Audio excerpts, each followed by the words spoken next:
Small SUVs are the latest craze right now, but what happens when your little bundle of joy blossoms into a social butterfly with friends, sports equipment, and maybe a dog or two? You might have to look for something a little bit bigger. Maybe the Chevrolet Traverse here. This 2022 Traverse is Chevrolet's midsize 3-row SUV. It's currently in its second generation, and this model year receives slight updates to the front fascia with redesigned headlights and taillights, and turn signals integrated into the daytime running lights, giving it a sleek new look. And those styling updates are great and all, but if you're like me, I feed off of functionality. And Traverse, Daddy's hungry. And before you comment, I'm literally a dad and I skipped breakfast this morning. So just think about that. Let's start the functionality journey in the cargo area. Behind the third row, there's 23 cubic feet of space, with an additional 3.2 cubic feet in the underfloor storage hold. Lowering the third row, which I usually do, will yield 57.8 cubic feet, and with the second and third row seats down, you will have 98.2 cubic feet, which is bigger than the Toyota Highlander and Ford Explorer. When boarding the Traverse, you notice how wide these doors open. And on the doors, you have cup holders. And that means if you have anything in the cup holder, do not slam the door. You're gonna get it all over yourself. Sitting in the second row, seats are comfortable, plenty of headroom, plenty of leg room, and the seats slide and recline. And you also get 2 USB ports and a little storage nook for your phone. But let's get into the third row, which is easy with this latch, which is also pretty cool if you have a child seat in place. It won't have to go anywhere. But sitting in the third row, you want to go somewhere because you're not going to have any leg room. I'm 6'4", and yeah, it's going to be tight for me, obviously. But for somebody a little shorter, I think it'll still be tight. But on the flip side, you have plenty of headroom. So that's good for Micah because he has a long torso. But I don't think I could spend a lot of time back here. Luckily, I got a USB port over here and over there.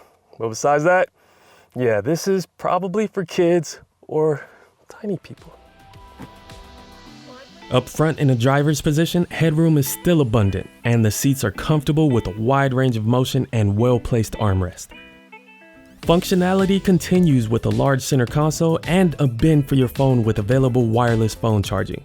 And on that wireless topic, this new infotainment system is not only easy to work and very responsive, but it now has Android Auto and Apple CarPlay with wireless connectivity standard on all trims. And wireless is good because when you're in a hurry, you just want to hop in your ride and go.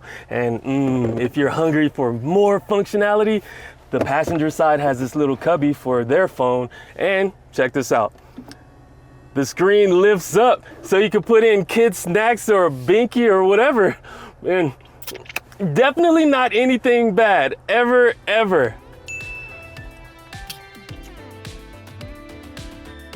As far as material quality throughout the cabin, you'll notice an abundance of hard plastics, which leaves room for the Buick Enclave if you desire fancier appointments.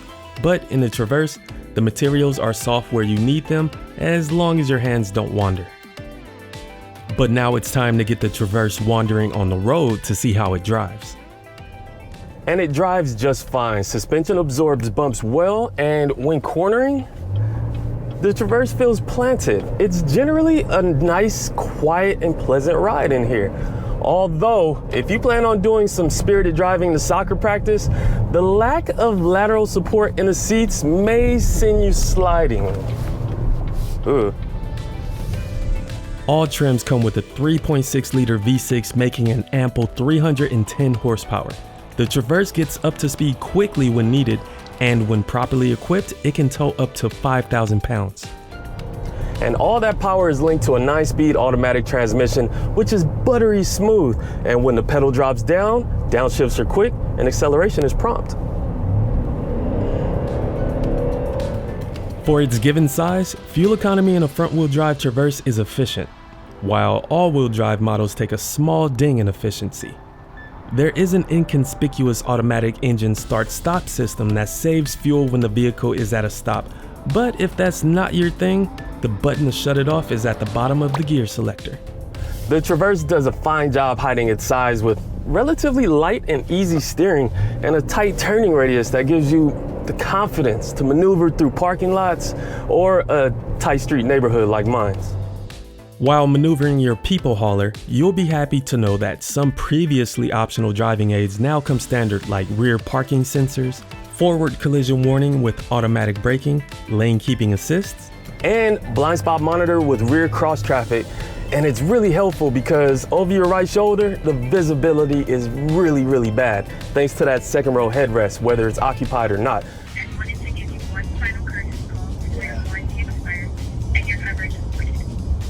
This would make you financially support. So thank your stars that the Traverse has that little glowing star in the side view mirror, because if I was to make a right turn without it, good luck everyone else. Something that's not standard is adaptive cruise control, which is reserved for higher trim levels of the Traverse, while competitors like the Honda Pilot include this feature in their base trims. On the subject of trims, the Traverse has ditched the L trim level, leaving 6 to choose from. Front-wheel drive is standard, but all-wheel drive is optional down the lineup. Base LS models starting at $34,895, not including destination charges, include features like heated outside mirrors, automatic LED lights, cloth seats with a second row bench seat, 10 cup holders, a 7-inch touchscreen, onboard Wi-Fi, and 3-zone climate control. Look to higher trims for options like wireless phone charging, a power adjustable driver's seat, leather seating, an 8-inch touchscreen, and a power liftgate. Look into the RS trim like our tester here for dark finish 20-inch wheels and blacked out accents, adaptive cruise control, power folding mirrors with integrated turn signals, Bose audio system, digital rear view mirror, and 360-degree camera system. And if the darker look isn't your thing, these features can be added as a premium package to the LT leather trim. For added creature comforts like a hands-free liftgate, memory seat settings, ventilated front seats, and heated rear seats, the Premier trim is where it's at. And the top-of-the-line High Country gets a panoramic roof, powered third-row seat, and trailering enhancements. Within the 3-row SUV segment, there are plenty of options like the aforementioned Honda Pilot, popular Kia Telluride, strong-selling Ford Explorer, and the redesigned Nissan Pathfinder, just to name a few. But with pleasant road manners, a large cargo space, and a functional, easy-to-work interior, this Chevy Traverse is ready for family duty. Despite some stiff competition, you should give this midsize SUV a second look.